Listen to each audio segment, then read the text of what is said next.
My name is Sophia Rossi. For most of my life, I have thought of myself as a quiet tributary, a small stream flowing alongside the great, rushing river that is my family. I am a landscape designer, a profession that suits my nature. I find solace in the patient work of tending to things that grow, of coaxing life from silent earth, of creating beauty in spaces others might overlook. My work is about potential, about seeing what could be with enough care and attention.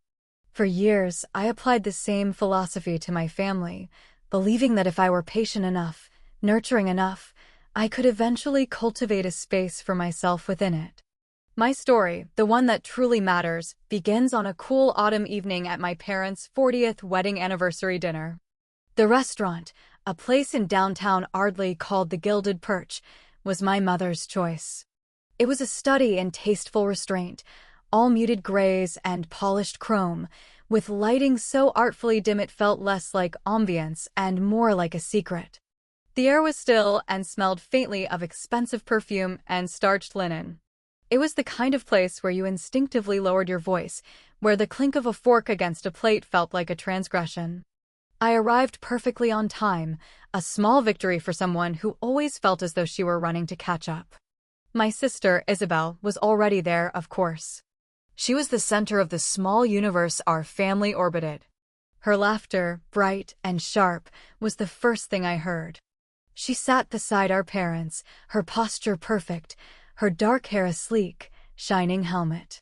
She was a senior partner at a prestigious marketing firm, a woman who moved through the world with an unshakable, almost aggressive, confidence. She saw me and offered an air kiss that landed a full inch from my cheek. "Sophia, you made it," she said, her tone a masterclass in polite condescension. It was the voice she used for catering staff and distant relatives, a breezy acknowledgement that you existed, but just barely. "Of course," I said, managing a smile that felt thin and tight across my face. My mother, Catherine, rose to give me a hug. It was brief and stiff, her hands patting my back with the impersonal rhythm of someone dusting a forgotten piece of furniture. "Your hair," she noted, a slight frown creasing her brow. "It's very natural." My father, Robert, gave me a short nod from his seat. "Sophia," he said, the name a complete sentence. It was the same acknowledgement he gave the postman. He was a man of few words and even fewer displays of affection, a trait my mother had long ago spun into a narrative of quiet strength. I knew it more simply as absence. My seat was at the far end of the long, rectangular table, next to a towering fiddle-leaf fig and across from a second cousin's new partner, a man named Todd who beamed with the unearned confidence of a golden retriever and asked me what I did for a living twice before the bread basket arrived. But I was determined. I had come with a purpose that night, a quiet resolution I'd been nurturing for months. I would not be provoked. I would not roll my eyes or sigh or retreat into the sullen silence they so often accused me of. Tonight, I would be the bigger person, the graceful daughter, the calm presence. Because tucked inside my handbag was an envelope, its cream-colored paper soft from being handled so often. It was my peace offering, my grand gesture, my final, heartfelt attempt to bridge the chasm that had been widening between us for decades. It was a tangible symbol of my success, a success I had achieved entirely on my own, and I wanted, more than anything, to share it with them. To say, with this single, generous act, I am here. I am one of you. Please see me. Dinner began, a slow and mannered procession of exquisitely arranged dishes. The conversation flowed, as it always did, around Isabel. She spoke of a recent business trip to Singapore, of a high-profile campaign she had landed, of the exhausting but rewarding demands of her life. My parents listened with rapt attention, their faces glowing with a pride so bright it was almost blinding. My father, who once told me my passion for botany was a nice little hobby, asked Isabel detailed questions about market shares and quarterly projections. My mother, who had worried aloud that my freelance career was too unstable, preened as Isabel recounted a story about being headhunted by a rival firm. At one point, seeking a small opening, I mentioned that one of my garden designs had been featured in Ardley Living, a well-respected regional magazine. My mother blinked, her focus shifting to me for a fleeting second. "Oh, that's lovely, dear," she said, before turning back to my sister. "Isabel, did you ever get that antique mirror you wanted for the hallway?" The conversation moved on, leaving my small achievement behind like a dropped napkin. I felt a familiar, dull ache settle in my chest, the feeling of being gently but firmly erased. I had answered 2 questions all evening, one from Todd about whether I'd seen the latest superhero film, and one from my aunt asking if I needed a ride home. Neither question was about me, not really. They were conversational placeholders, polite noises to fill the silence. And then, as the waiters cleared the main course plates, Isabel stood up, tapping her water glass with a spoon. A hush fell over the table. She lifted her glass, a practiced, radiant smile on her face. "I'd just like to propose a toast," she began, her voice ringing with warmth. "To Mom and Dad, on 40 incredible years. Thank you to everyone for being here to celebrate the 2 people who gave me everything and shaped me into the woman I am today." A ripple of applause went through the small gathering. I clapped along with them, my hands moving automatically. I felt a flicker of hope. Perhaps this was it. Perhaps, in her moment of triumph, she would be gracious. Isabel turned her gaze directly to our parents, her smile softening into something that looked, to the untrained eye, like genuine emotion. "And I want to give a special, heartfelt thank you," she continued, her voice dropping into a more intimate register, "for raising the most wonderful, supported, and truly amazing only child a person could ever ask for." She paused, beaming at them. And the world stopped. Silence. Not a cough, not a nervous chuckle, not a single person shifting in their seat. I waited, my heart a frantic bird trapped in my ribs, for someone to correct her. For my mother to gasp and laugh, "Oh, Isabel, don't be silly. What about your sister?" For my father to clear his throat and make a gruff but inclusive amendment.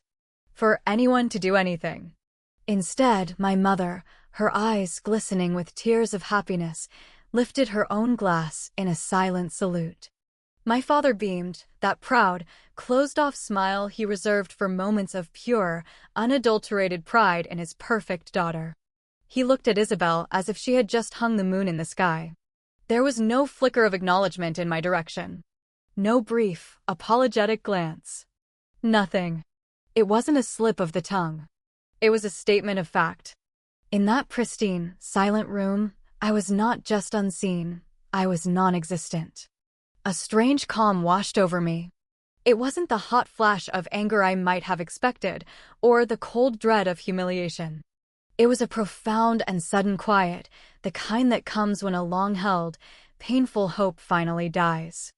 The noise in my head, the constant, striving whisper that had urged me to try harder, be better, be more, simply ceased. They weren't just showing me who they were showing me who I wasn't. And for the first time in my life, I believed them. Before I was even aware of making a decision, I was on my feet. The movement was fluid, unhurried. I reached into my handbag and my fingers closed around the familiar, soft edges of the envelope. I walked from my forgotten seat at the end of the table to the space between my parents and the other guests. I didn't clink a glass or clear my throat. I just spoke, my voice surprisingly even and clear in the silent room.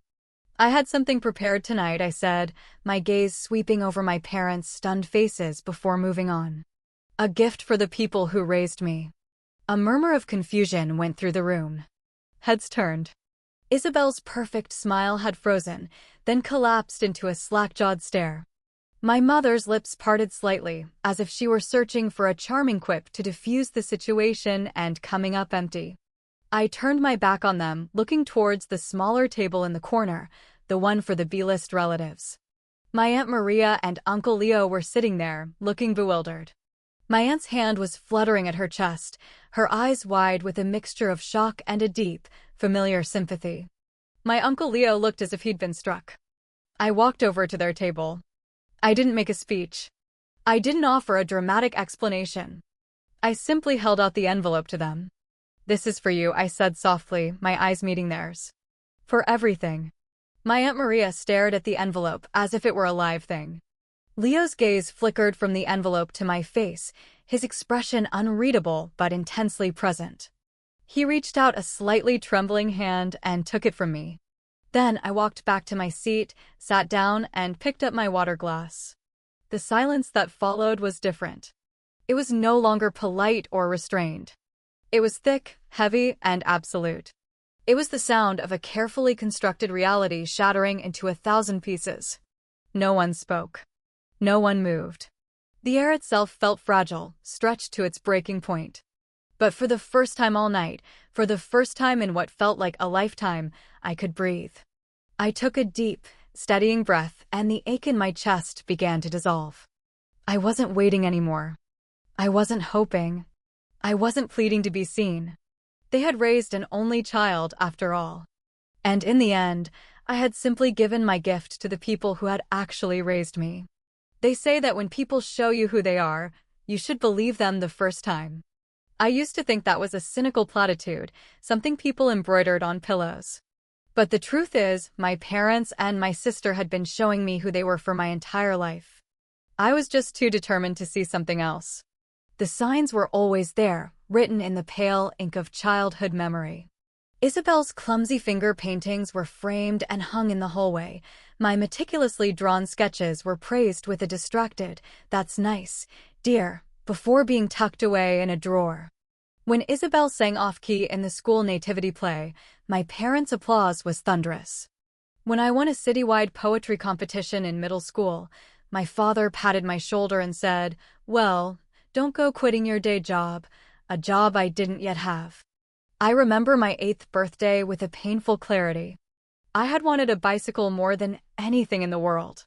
Isabel, who was 10 and had shown little interest in cycling, received a gleaming sapphire blue bike with a wicker basket and a silver bell. My father spent the afternoon patiently teaching her to ride it on the pavement outside our house. I was given a lecture on the value of appreciating what I already had, and 2 weeks later, a rusty, second-hand bike from a neighbor appeared in the garage. It was too big for me, and the chain kept slipping. When I pointed this out, my mother said, "Sophia, don't be ungrateful. You have to learn to be resilient." Resilience became my defining characteristic, a label they applied to justify their neglect. I learned to be quiet, to be easy, to anticipate needs and solve problems before they arose. I did the washing up without being asked, kept my room spotless, and earned straight A's, hoping that my competence and lack of neediness would earn me a fraction of the affection that was so freely lavished upon my sister. But my A's were met with, "Good, that's what we expect."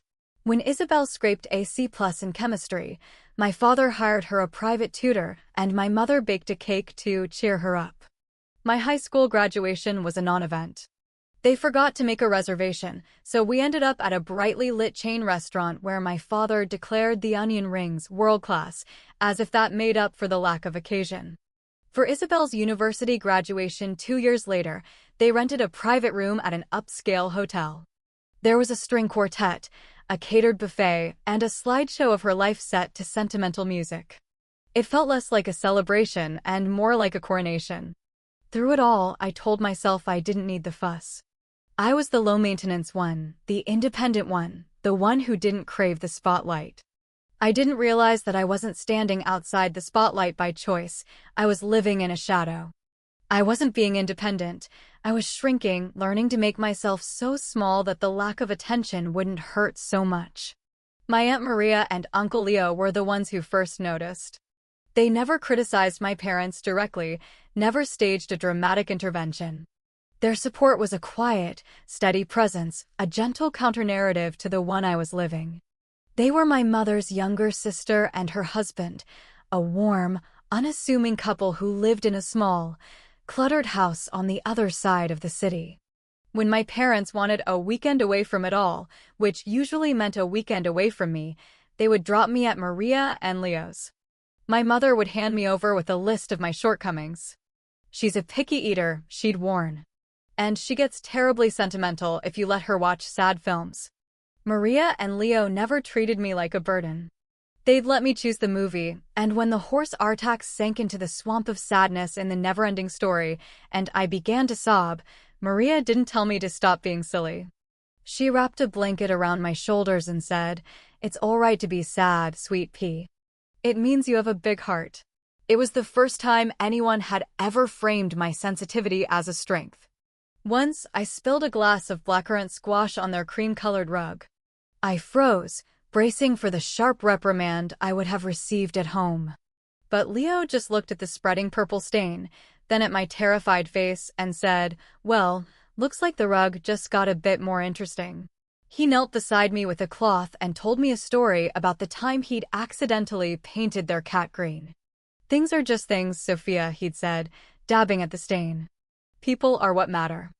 Through college, when I was struggling to make ends meet, it was Leo who would show up unannounced with a box of groceries and a 100-pound note tucked into an envelope, whispering, "Don't you dare tell your mother." When I went through a devastating breakup in my mid-20s, it was Maria's guest room that became my sanctuary. She'd sit with me for hours, not offering advice, just listening, making me tea, and reminding me to breathe. My own mother, when I finally called her, had said, "Well, relationships are hard work. Maybe you didn't try hard enough." When I finally landed the commission to design the gardens for the new Ardley Municipal Library, a project that established my career, Maria and Leo were the first people I told. Not because I didn't want to tell my parents, but because I knew exactly how that conversation would go, the polite but vacant interest, the immediate pivot to a question about Isabel. I was tired of offering up my joy only to have it treated with indifference. I had been saving for years, living frugally, investing the profits from my growing business. The £40,000 in that envelope was more than just money. It was a culmination of every late night spent hunched over drafting tables, every weekend sacrificed to site visits, every ounce of self-doubt I had overcome. It was my proof.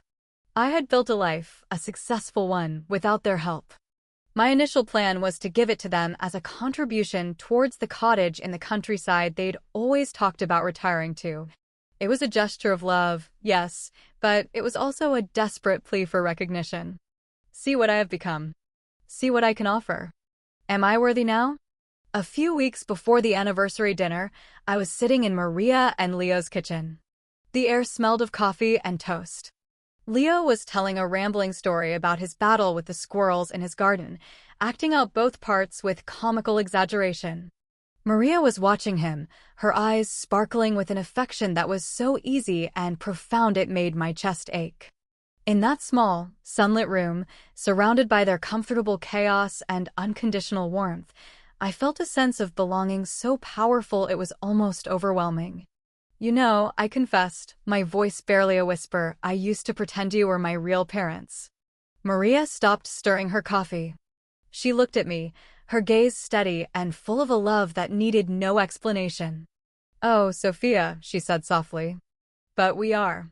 That was the moment that had echoed in my heart as I walked into the gilded perch. I was still holding on to one last, frayed thread of hope that my parents might finally see me. But when Isabel gave her toast, and they smiled and raised their glasses to their only child, that thread didn't just fray.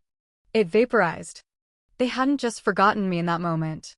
They had publicly, silently, and smilingly confirmed my lifelong status as an afterthought. So I stopped looking for a home where the doors had always been closed to me. I turned around and walked towards the people who had left the light on for me all along.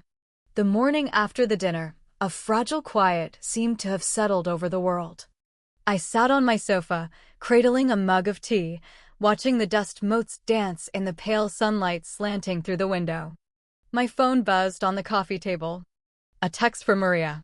It was just a single question mark. I waited an hour before I called, giving us all time to breathe. Leo answered, his voice thick with sleep. "We haven't opened it, Sophia." "You can," I said softly. There was a pause. I heard the rustle of papers as he passed the phone to Maria. "Sweetheart, are you absolutely sure about this?" she asked, her voice laced with concern. "We don't want to be in the middle of," she trailed off. "You're not in the middle," I assured her. "You're exactly where you should be." I heard the distinct sound of a paper seal being broken. Then, a profound silence. It stretched for so long I began to wonder if the call had dropped. Finally, a choked whisper from Maria. "Oh my goodness. Sophia. No. We can't." The envelope contained a single sheet of paper from my bank, a confirmation of a £40,000 transfer into a new savings account I had opened in both their names. "You were going to give this to them," Leo said. It wasn't a question. I confirmed. Another silence, this one broken by the sound of Maria quietly weeping. "But why?" she managed to ask. "We didn't do anything to earn this." The words came to me then, simple and true. "You didn't have to," I said, a feeling of immense peace settling over me. "You just loved me. You showed up. You saw me when no one else was looking. How do you put a price on that?" "You have no idea what this means, Sophia," Leo said, his voice cracking with emotion. They had been struggling for years, patching up their leaky roof, putting off car repairs, dreaming of a small holiday they could never afford. "We can finally fix the house." "We can." "I know," I said gently. "That's why I did it." That conversation felt like a clean, quiet conclusion. But my family does not operate in clean, quiet conclusions. They operate in storms. And the storm broke 5 hours later. The first call was from my mother. I let it go to voicemail. The message was clipped and icy. "Sophia, I don't know what kind of cruel game you're playing, but it was tasteless and humiliating. You made a scene. Call me immediately." The next call was from Isabel. I ignored that one too. A text message followed a minute later. "Was that for real? The money? You're unhinged. You deliberately tried to embarrass us." "And for what? For them? They haven't done anything for you." I almost laughed at the sheer, breathtaking irony of it. The final message of the evening was from my father, a rare text. "We need to talk. This isn't how a family behaves." In his language, family was a code word for hierarchy, and I had just committed an act of treason. The next phase was what I came to think of as the narrative war. My parents, I later learned from a sympathetic cousin, had gone into damage control, spinning a story to the wider family. I was unstable. I was impressionable and had been manipulated by Maria and Leo. I was an attention seeker, throwing a tantrum over a harmless joke. But I refused to engage. I didn't defend myself in the family group chat. I didn't send out my own version of events. I just let their words echo in the space I had created. Their accusations only served to prove my point. 2 days after the dinner, they appeared on my doorstep. It was late afternoon. My mother stood ramrod straight in her tailored coat, my father beside her, his hands shoved in his pockets, his face a thundercloud. I opened the door and simply leaned against the frame, waiting. "We'd like to come in, Sophia," my mother said, her tone leaving no room for refusal. "No," I said calmly. She blinked, momentarily thrown. "We need to discuss this," my father interjected, his voice low and firm. "We had a chance to discuss things at the dinner," I replied.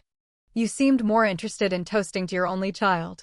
"It was a figure of speech." "A joke," my mother snapped, her composure finally cracking. "No one was laughing, Mom. Especially not me." My father's jaw tightened. "The money, Sophia.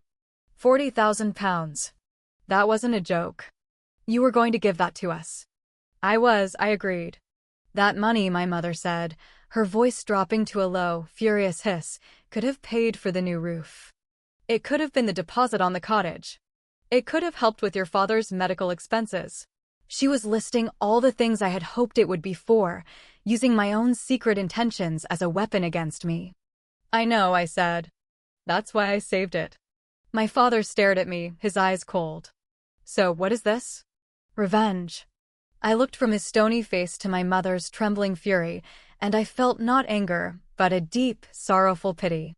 "No," I said, and the word felt like the truest thing I had ever spoken.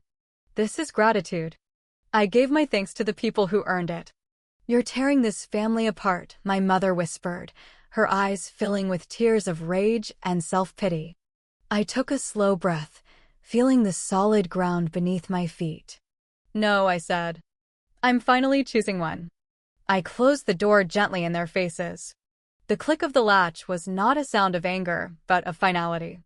It was the sound of a boundary being drawn, of a quiet tributary finally changing its course, turning away from the turbulent river and flowing out, on its own, towards the open sea. The silence that followed their departure wasn't empty. It was filled with the promise of a new, quieter life. But the fallout was far from over. Isabel, unwilling to let me have the last word, escalated the campaign.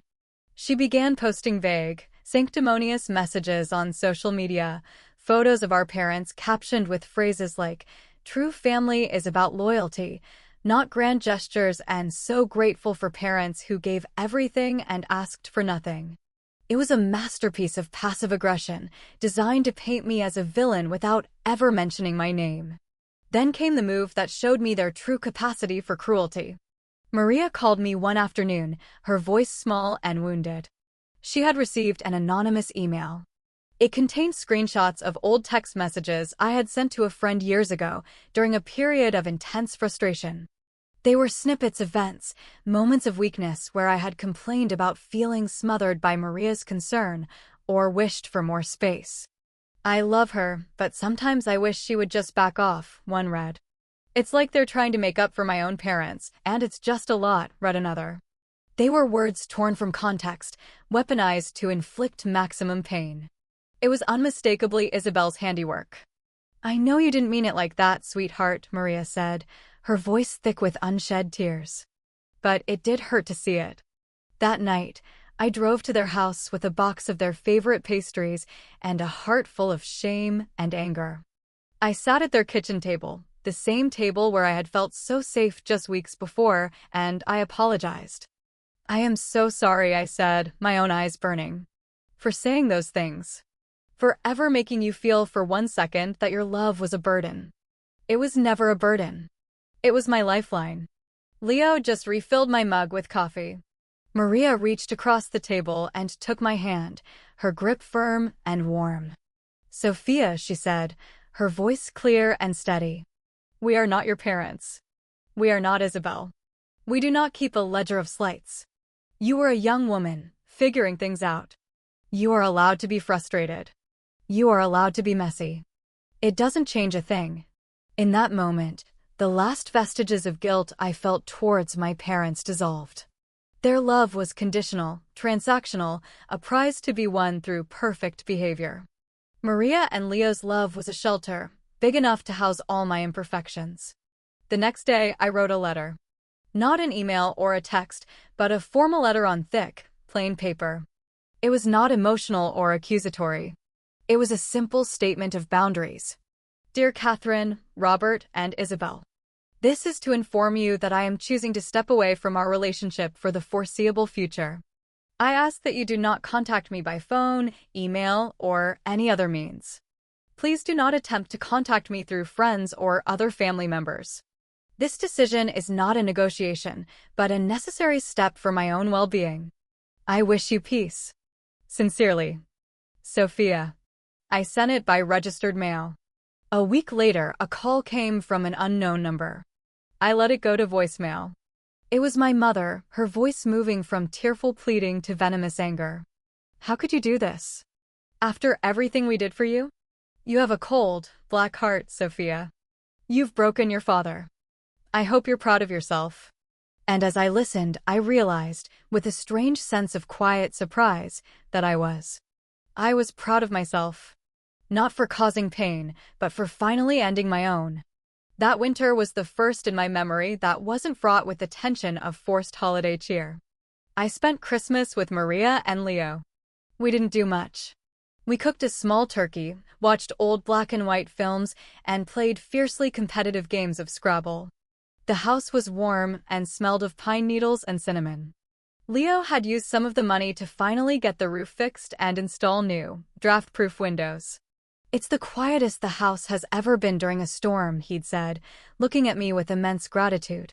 On Christmas Eve, Maria gave me a gift. It was a hand-knitted scarf, the color of a stormy sea. It was soft and impossibly warm. Every stitch is a thank you, she whispered, wrapping it around my neck. There has been no gentle reconciliation. The silence from my parents and sister is now absolute. Sometimes, I hear whispers through the family grapevine that they tell people they have only one daughter. In a way, they are telling the truth as they see it. I still work with the earth, coaxing life from dormant seeds. I spend my days designing gardens for other people, creating spaces of peace and beauty. My own garden is small and a little wild, but it is mine. The other day, as I was pruning the dead branches from a rose bush to make way for new growth, I thought of that night at the Gilded Perch. The image of my parents' stunned faces no longer brings a jolt of pain or fear. Instead, I feel a quiet sense of calm. It was the night I stopped pruning myself to fit into a space where I was never meant to grow. It was the night I finally understood that true family isn't about the blood you share, but about the people who are willing to see you and love you, not in spite of your scars, but because of the strength it took to survive them. I walked away from a family, it's true. But in doing so, I walked right into the heart of one.